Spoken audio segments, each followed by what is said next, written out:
रोज़ाना अखबारात में खबरें लग रही हैं कि लोग खुदकशियाँ कर रहे हैं, भाई भाई को कत्ल कर रहा है लोग। यानी जिस जिस मुल्क में लोग बिजली के बिल की वजह से खुदकशियाँ करने पर मजबूर हो जाएं, वहाँ की हुकूमत को तो डूब मरना चाहिए। लेकिन आप देखते हैं कि ये फॉर्म 47 की बुनियाद पर बनी हुई हुकूमत बिल्कुल ढीठ और बेगैरत बनी हुई है।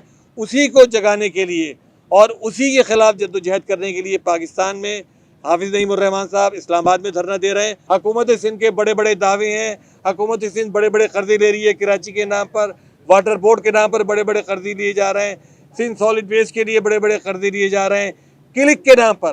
क्लिक जो एक बदतरीन इदारा इस वक्त बन चुका है, उसके पास तकरीबन जो है 67 अरब रुपए 67 अरब रुपए का कर्जा लिया गया है वर्ल्ड बैंक से। लेकिन कराची के अंदर जो सूरत हाल है उसमें लगता ही है कि क्लिक का ये इदारा पूरा का पूरा पैसा ठिकाने लगा देगा। कराची के जो बरसाती नाले हैं, पूरी कराची का गंदा पानी, सीवरेज का पानी उन बरसाती नालों में डाल दिया गया है, जिसकी वजह से ये तमाम बरसाती नाले गंद से और कचरे से अटे पड़े हैं और सफाई इनकी नहीं होती। वाटर बोर्ड का अमला इसकी जिम्मेदारी नहीं लेता, KMC अपनी नाले दिखाती है, वो इनकी सफाई नहीं कर सकती। इस वजह से जब भी ज़रा सी बारिश होती है उसके नतीजे में पूरा कराची जो है वो अर्बन फ्लडिंग का नमूना पेश करता है। तो हमने ये बात भी अपनी जो याददाश्त है इसके अंदर लिखी है कि ये वाटर बोर्ड इस सिस्टम को दोबारा सीवरेज सिस्टम के साथ ठीक करे और ये जो बरसाती नाले हैं इनको बरसाती नालों के तौर पर ही इस्तेमाल होना चाहिए। दुनिया में अगर कहीं ये मसला हो तो वहाँ शायद इमरजेंसी नाफिज हो जाए कि जो पानी की लाइनें हैं, पानी की लाइनों के अंदर सीवरेज का पानी मिक्स होकर आ रहा है। हमने ये तय किया है, जमात इस्लामी ने अपने तौर पर यह तय किया है कि अगर ये सिलसिला चलता रहेगा तो हम इसके वाटर बोर्ड के मुताल्लिक अमले के खिलाफ FIR भी दर्ज कराएंगे। क्लिक है, क्लिक की निगरानी के लिए इदारा बनना चाहिए जिसके अंदर अवामी नुमाइंदों की रिप्रेजेंटेशन हो। सिंध सॉलिड वेस्ट मैनेजमेंट, बदकिस्मती से उसके चेयरमैन भी कराची डिवीज़न के मेयर साहब हैं, लेकिन कराची में इस जो बदतरीन सूरत हाल है कचरे की वो सबके सामने है। पूरा कराची कचरे से हटा पड़ा है। हमारे जो 9 टाउन चेयरमैन हैं, हमारे जो 87 यूनियन कमेटीज़ के चेयरमैन हैं, वो अपनी ज़ाती कोशिशों से इस बात की कोशिश कर रहे हैं कि कराची साफ़ रहे और अल्हम्दुलिल्लाह ये टाउन से साफ़ सुथरे नज़र आ रहे हैं, लेकिन बाकी पूरा कराची हम देखते हैं कचरे से हटा पड़ा है। आप अभी तक मुतालबात ही कर रहे हैं, 1 साल से ज़्यादा हो गया है। कराची की वाटर बोर्ड के बोर्ड में पहले जो है नुमाइंदगी होती थी टाउन नाज़मीन की, MPS की, वो नहीं है।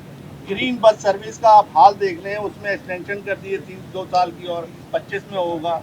आप कह रहे हैं कि इनका वाटर बोर्ड से कोई ताल्लुक नहीं है, तो ये क्या मसाइल हल करेंगे? अगर पानी जैसे बुनियादी मसाइल पर टाउन नाज़मीन का इख्तियार ना हो तो इसमें कोई कानूनी कार्रवाई, आप वकील भी हैं, कराची का मुकदमा किसी अदालत में लड़ेंगे? देखिए, ये तो बड़ी बदकिस्मती है कि हुकूमत सिंध जिसके मातहत ये दोनों इदारे हैं और जिसके मातहत हमारे जो है माशाल्लाह वो जो मेयर साहब हैं जो इसको हेड कर रहे हैं, वाटर बोर्ड को भी और सिंध सॉलिड वेस्ट मैनेजमेंट को भी, ये बात बिल्कुल सही है। और जो मैंने खुद कही कि इस वाटर बोर्ड के अंदर और ना ही सिंध सॉलिड वेस्ट मैनेजमेंट के अंदर टाउन चेयरमैन की कोई नुमाइंदगी नहीं है। फ़िलहाल ज़ाहिर मुतालबात की हद तक बात चल रही है, धरनों की हद तक बात चल रही है, सड़कों पर एहतजाज की हद तक बात चल रही है, लेकिन इसके लिए हम कोर्ट के अंदर भी जाएंगे। इसके लिए जो भी हमें सूरत इख्तियार करनी पड़ी करेंगे। जो फैसिलिटी इन कर्ज़ों की वजह से मिलनी चाहिए थी, जो काम होना चाहिए था, अगर वो नहीं हो पाया तो कराची के, पाकिस्तान के लोग दोहरा सफ़र करेंगे, एक तो इस लायबिलिटी का और दूसरे जो उनको फैसिलिटी मिलनी चाहिए थी वो नहीं मिल पाएगी। कराची के अंदर लोग वाटर बोर्ड के तरफ से ढकने ना रखे जाने की वजह से गटरों में गिर रहे हैं, मर रहे हैं। कराची के जो हमारे डिप्टी मेयर साहब हैं उनकी UC के अंदर 4 बच्चे अब तक गटर में गिरकर मर चुके हैं। ये शर्मनाक सूरत हाल है और इसमें ये सूरत हाल इसलिए और गंभीर हो जाती है कि वाटर बोर्ड के जो चेयरमैन हैं वो कराची के मेयर साहब हैं।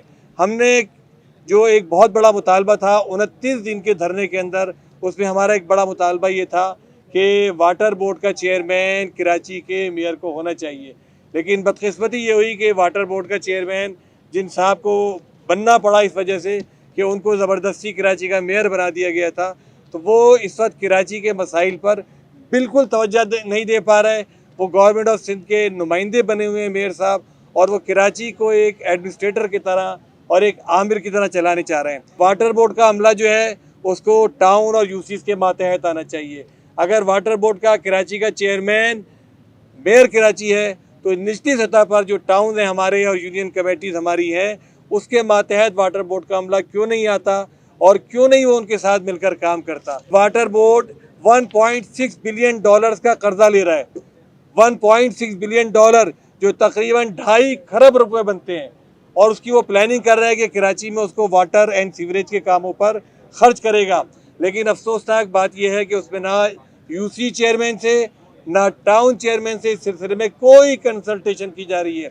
हमारी समझ में नहीं आता कि यूसी और टाउन चेयरमैन की कंसल्टेशन के बगैर अगर ये 106 मिलियन डॉलर 1.6 मिलियन डॉलर्स जो 2.5 खरब रुपए बनते हैं, अगर वो खर्च कर दिए गए तो हमें डर ये है कि ये सारे के सारे पैसे भी ठिकाने लग जाएंगे और आवाम को इसका कोई रिलीफ नहीं मिलेगा।